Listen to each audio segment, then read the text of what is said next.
Thank you, Madam Chairman, and I want to thank all three of you for being here today.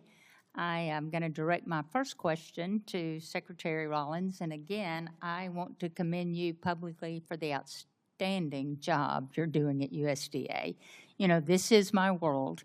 As former Ag Commissioner, I hear from a lot of producers in Mississippi, and they are so pleased with your performance, and that is just truly genuine right there.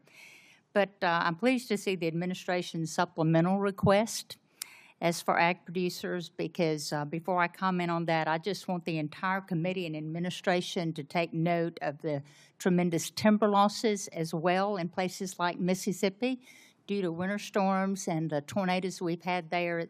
It is significant, and I certainly look forward to working with you with the concerns of the timber sector.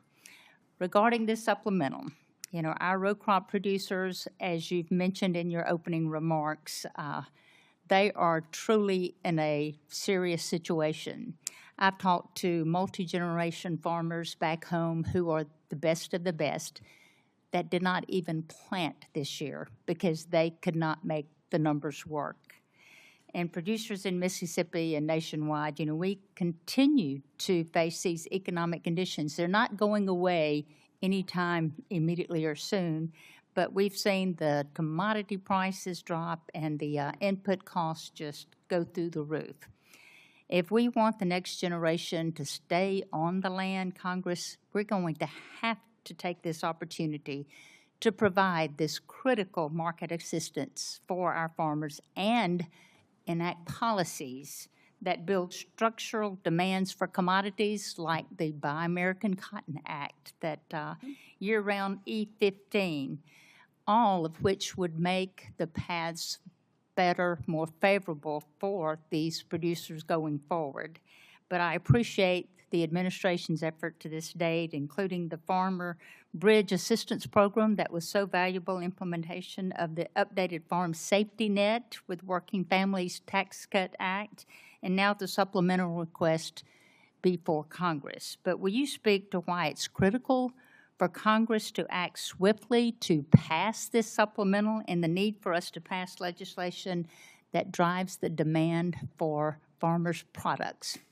Yes, thank you, Senator, for your kind words. A couple of really important points. Number one, as we work to open the markets around the world, and we're seeing, as I mentioned in my opening remarks, just extraordinary numbers. That $50 billion agricultural deficit we inherited a year and a half ago is now down into the 20-ish billion. We expect it to go down significantly this year. Again, the highest price we've seen in over a year in corn is today, and soybeans is today, et cetera. Your point, Senator, about opening up the domestic markets is really important, whether that's E15, renewable fuel standards. Obviously, the RVOs came out, which is a reason for the drive up in some of our row crop prices in the last month, which is really important.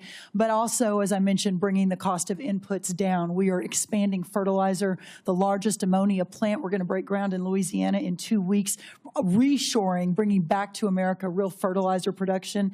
And then also the long term, we got to figure out how we are doing these supplementals and these bridge payments, which we have to do for these farmers to survive. But what we're seeing is just survival, and we're seeing a lot of the input companies, equipment, seed, fertilizer, make record profit. So we've got to be able to dig into that as well. But as of today, ensuring that we can keep these farmers farming while we're opening the markets, while we're bringing down the cost of inputs, is paramount for a secure America, and that's why this is so important today.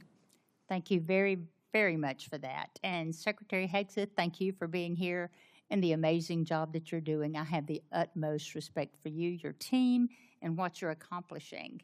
But I as well am committed to ensuring that our warfighters have all the tools necessary to accomplish the mission in Iran and whatever else that they need to defend our nation's interest. The supplemental request is in line with that goal.